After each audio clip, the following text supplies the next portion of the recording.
Welcome back to the It's Bigger Than Me podcast. I'm your host, Molly Trotter Gomez.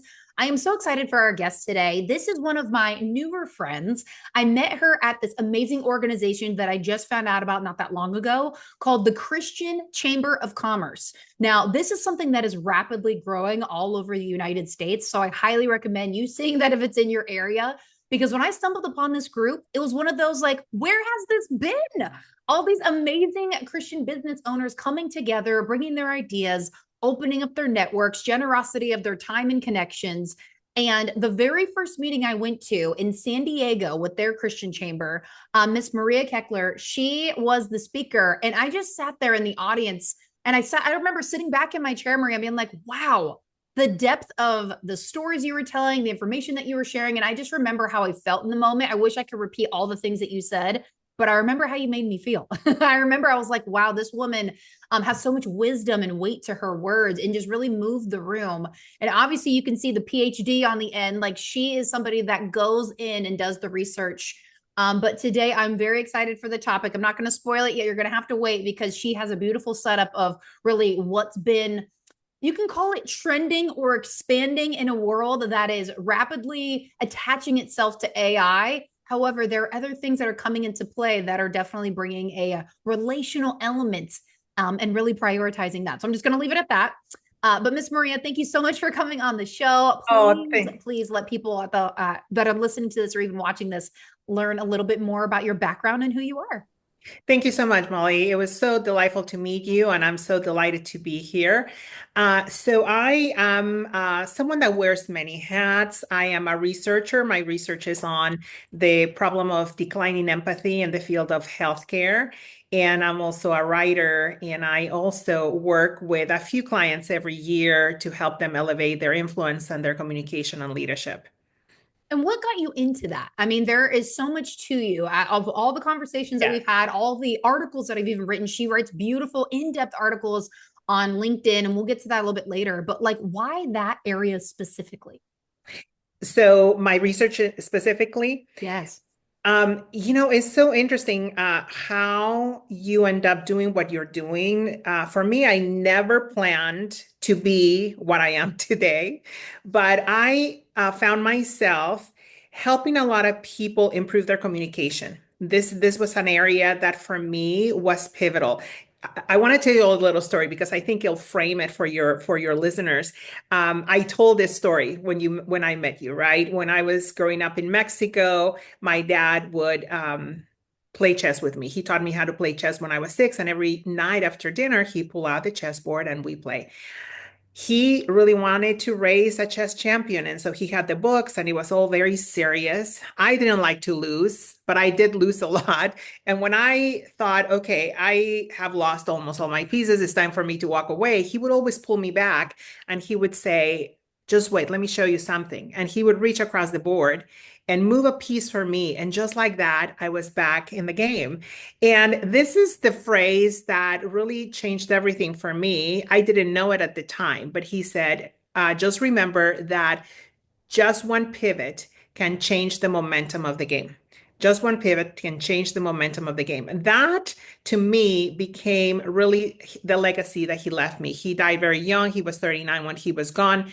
And it was not until later in life when my family and I migrated to the United States from Mexico. And I found myself in this place where I was stuck. I didn't speak English. I didn't know what to do. I was in a job that I absolutely could not see myself for the rest of my life.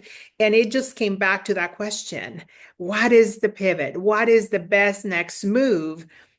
And so for me, as I was observing and paying attention to the people that were moving ahead, that were changing their lives, the one thing that I noticed is that they were great at communication, great at building relationships, and great at leadership. Mm. And those things, maybe I didn't have the names to label them at the moment, but I began to see the patterns. And so I, ended up, having to learn English clearly. I had to work very hard to really master the ability to be a communicator. And so if you were to tell me back then that I would become a speechwriter for C-suite leaders. I started my career at San Diego State University as the speechwriter for the president, and that I would be coaching very smart, influential, vision-minded leaders. I would have said absolutely not. And so all that to say that in the process of me working in a number of industries, I ended up working actually here in San Diego with a company that sent me out to train speakers. So I would go in, let's say, to pharmaceutical companies or tech, and I would work with their leadership teams or their marketing teams, and I would be there to help them tell better stories, to frame their message or their science in a way that it could be understood. And pretty soon I found out that there was this gap, and that was empathy. And the more I began to research it, and then, a story, and in fact, I'm going to be writing about it soon. I'll send it to you when it's out. But I realized that one of the pivots that changes everything is our ability to be wisely and skillfully human, Mm, to have empathy for others, and also self-empathy in the way we treat our body, the way that we treat ourselves, the way that we care for our well-being, because we cannot give what we do not have. wow. So a long story, but that's really what got me into that research. I love it. I mean, this is the whole point. Share your story. And if a Yeah. story pops up, people love that because when you build in the context of why you got into this and what really moved you. Even I love that story with your father of like being able to learn how to play chess. I've always looked at a chessboard and I'm like, gosh, that seems so confusing. But the older I've gotten, the older I've become, I'm like, maybe I need to get into that because I'm literally playing chess in all areas of my life. So why not be strategic on a board? But what a great lesson you got to learn at such a young age and just one pivot. That is that like that phrase alone is just so powerful. But I want to pivot from that actually to the empathy part.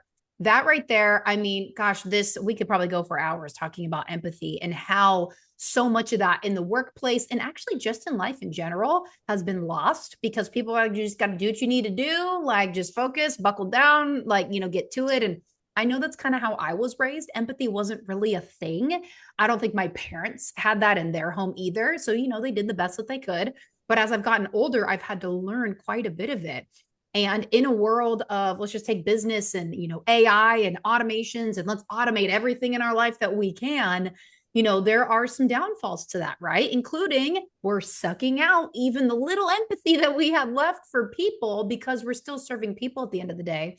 And I know you've done a ton of research on this. So please, like, the mic is yours. I want to hear all of it. And I know everybody else does too, because there's some really good stuff in here. So grab a pen and paper. I really want to start, even before for the research, because the people that are here, the people that are listening to you, I imagine they're Christian business owners, right? So Yes. we share our Christian faith in this moment. And so when I think of empathy, I mean, Jesus is empathy personified, right? We know that in our faith, Jesus comes to save us from ourselves, right? He's willing to die on a cross so that we can actually have a relationship with him. And so to me, that is the perfect picture of empathy in action. Being able to really feel what you feel, to know what you need, and to step into that moment of compassion to where your empathy is pivotal to what happens next. In fact, that's what I'm writing about, the role of what I call pivotal empathy, which is empathy can be, and in the research, it can be very abstract. What is empathy? And a lot of people say, well, it's really putting yourself in somebody else's shoes. And in many ways, we think empathy is sympathy. And it's really not. Empathy is a concern that moves you into action. And I don't want to get into all the weeds of all the dimensions of empathy because that's not really helpful here. But I think what I see in my research is that we actually inherently have empathy. Obviously, there are some people that maybe not because of maybe they're on the spectrum, or there are things that become a barrier for them to really feeling that empathetic concern.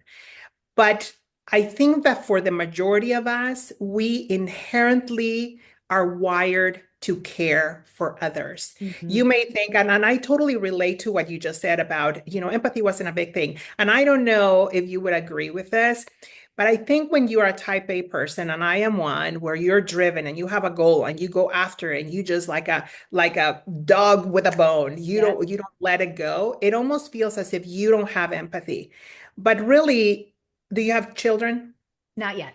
Okay, but you have people that you care about. That if Absolutely. something were to happen, if somebody were to wrong them or hurt them, you would be absolutely undone, right? Mhm. So that is your sense of empathetic concern. That's your empathy coming through. But here's the deal. It gets beaten out of us because of burnout, Mm. because we are in a time in history where we are, is me versus you, us versus them. And it's just a narrative that we buy into. And we forget that really for us as Christians is really about how can I love you as you are because I was loved as I am, right? And so we lose sense of really that North Star that says, this is what you are made to do, to love others, to care for others, to care for the least of those, to serve them, right? To me, that is the faith that I love, right? That picture of Jesus walking and loving and forgiving and saying, I love you. And so when I bring all that to my research, it's very natural for me to see where, people oftentimes, without even them knowing that their empathy is being kind of pulled from under them because of systems that say empathy looks like inefficiency, Mm. right? I see this in healthcare, but I see it with myself.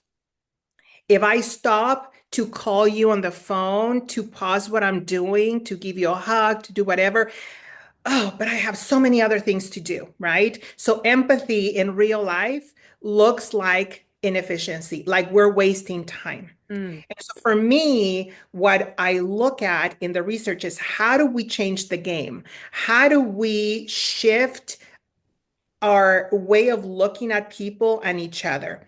And what we find in our research, my team and I research interventions in healthcare, in nursing, in medical education, where we can create moments where students, medical students, nursing students, can remember their empathy. And what we found that works is story. The Mm. stories of patients, putting yourself in the shoes of a patient, because at the end of the day, what we share in common is that I have been, are, or will be a patient. And so remembering how I would hope my mom will be treated, my child, my spouse, my sister, my brother, right? And I think that in business is exactly the same way. We can allow ourselves to think about how many more people do I need to sell? How many people do I need to network with? How many, and we actually lose the heart of connection and through relationship that is able to actually birth trust and a long-term relationship for business. Yes. Oh, that's so good. That's so rich. Like the first word that comes to my mind is just like it's so rich in everything that you just said to be able to put in perspective, like you're serving people. And so often we get connected to metrics and then people become numbers. And when people feel like they're a number, they're like, oh, I just, is there really anybody that's real anymore? And so taking the time to really, like you said, put yourself in somebody else's shoes, like somebody just starting a business. And if you're on the other end trying to help them, remember what it felt like when you first started, terrified to talk to people, don't really know your messaging. I have no idea where I'm supposed to post, no idea what I'm supposed to do here, how to collect data. I love that you use the hospital aspect because those people day in and day out. I have such a heart for nurses and doctors. I mean, they're seeing so much tragedy. I have a lot of friends that are in healthcare, and I'm like, hey, how are you doing? Like, are you or even in law enforcement, are you doing okay? Because you see a lot of destruction. And so you can get your I used to be a news anchor and reporter, and I told people when I was in that industry, my I had to turn my human off, really. I was Mm, dehumanized because of things that I saw that were almost daily occurrences in stories that were most people wouldn't be able to stomach or see. And it took me years to actually turn that back on. So to mm. your point of like helping people, like, okay, we need to keep this on. I know it's hard. It gets us in our feelings, it makes us emotional, but like that's how we know we're truly living, right? Like living out those emotions, maybe not, constantly crying all the time or all the things, but it's being real and being in touch. So I love that you brought that together because and you said this, and I want to really kind of extend this a little bit. Empathy can be seen as inefficiency. And so, as you've been digging in on this study, and we even actually talked about this, this might be a good part to this too, is soft skills. You had mentioned soft skills were or still is, maybe won't forever be the title of the human emotion and the human element woven into, just take business, for example, right? But soft doesn't really embody that very well, aka like empathy is not very effective. I would love for you to go in on that because I'm an A type as well. And I know there's probably other A types listening, or even whatever type that you are, doesn't matter. There's some Yeah. good stuff there, and I'd love to dig in on that. Yeah, absolutely. I mean, it's so interesting because we have always inherently known that what is called a soft skill, that means communication, leadership, relationship building, curiosity. I mean, there's a whole host of skills under that label, right? They were originally called soft because they're hard to measure, right? A hard skill is quantifiable. How many calls did you make? How many sales did you make? And so those are hard skills. But here's the deal. I've been talking and writing a lot about the disservice that a label does to a cause. I mean, you talk about branding with your customers, with people that are in your academy. You need to brand yourself in a way that really embodies the essence of who you are, right? Mhm. The same is true for these soft skills. Soft skills is probably the worst exercise in branding if I ever saw one, because it signals, oh, they're mushy, they're emotional, they're optional. They're not as important. Maybe they're nice to have. Mhm. But truly, I am an accountant or a financial analyst. And so that's my technical skill, and that's where I'm going to lean on.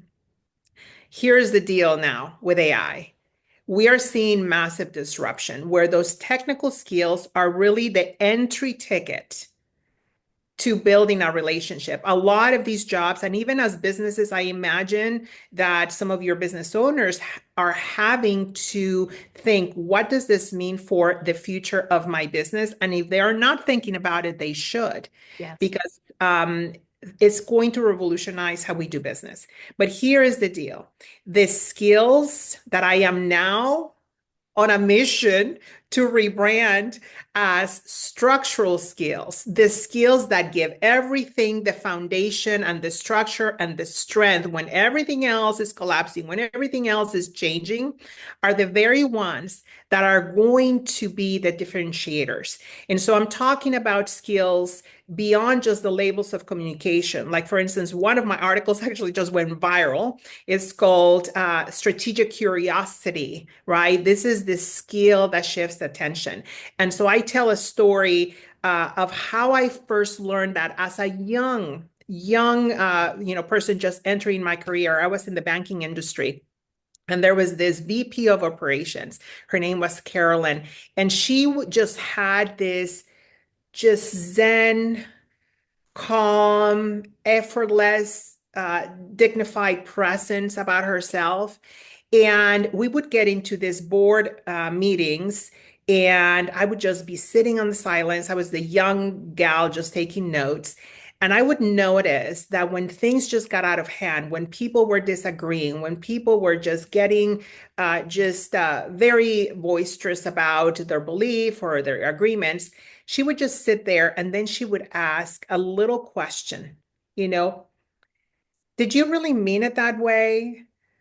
Or how else can we look at this, right? And so Mm. I talk about the ability that you have to really stay calm under pressure, but really be the person that is not being swayed back and forth like a little boat in the ocean, but really being the steady presence that is able to look at all the pieces without emotion and being able to say, what is happening here? I wonder if there's another angle. What is it that we don't know that we don't know? And is the person that is looking at things with this strategic curiosity, because at the end of that inquiry, there's going to be an insight that is going to change how we look at the world, how we look at our customers, how we look at change. And so that is one example of having the ability to bring a soft skill, let's call it now structural skill, because that person is going to be able to redefine their business, is going to be able to be the most important person at that table.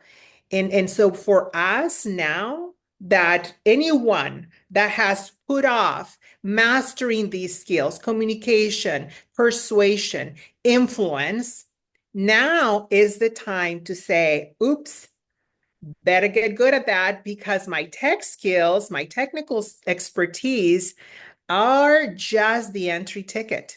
Mm. That's what I've been talking a lot about.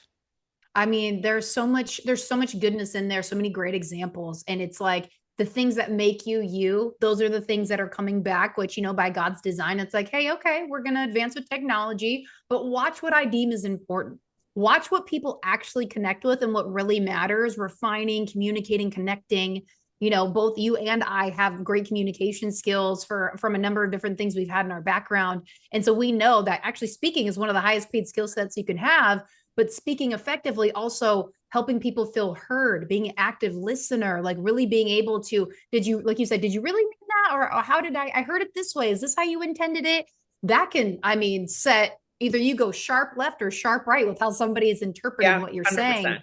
So it's so important because that could be the ticket between $1 million or $1 billion deal or not, or a relationship or something else, whatever you deem is important, what's happening. So this is so good. Now this is going to feel like a little bit of a yank to people. I know she can keep going, but you need to go connect with Maria and get in her sphere, get in her bubble of everything that she is talking about. Obviously, this topic right here, it's not going away anytime soon. It's only going to evolve and get even deeper and be more prevalent. But I love that you're spearheading this and being the forefront. So as we're wrapping this up today, anything else that you would love to leave with us? Plus, of course, everybody's wanting to know, how do they get in touch with you? Because Yeah. obviously this is so good. They want to continue. No, thank you so much. And it's been such a pleasure. We can talk for hours for sure. I would just say to people is to reflect on what is the one pivot that could make all the difference. I have often said that if you're on a trajectory to the moon and you are even a fraction of a degree off, you're going to end up thousands of miles away from your destination. But at the same time, if you just make that tiny little tweak, you are back on course. And so my question to you is, what is the one pivot that can change the momentum of the game? So that brings us to, I have a 5-minute Saturday newsletter that I send out to give you one pivot idea, a way to reframe your thinking that can actually change how you maneuver the changes going on. And you can find that at justonepivot.com. And of course, Dr. Maria Keckler.com is my website, and you can see all my speaking topics and how we can connect. Wonderful. This has been so good. Thank you so much for just pouring out your wisdom, your research, obviously what you're passionate about. And I've just loved having you on the show today. Thank you so much. It's been a delight. Thank you so much for taking the time to listen to this episode. It means the world to me that you would lean in, listen in, and be able to hear the value that's being shared on this show. Don't forget, if you love this episode, rate the show, leave me a review, be sure to share it with a friend, and don't forget to tag me on social media. I will definitely be giving you a shout out. Also, come say hi, drop in the DMs. I would love to be able to hear what stood out to you the most on the episode, and if there's any topics that you would like to hear on the show. We'll see you next time.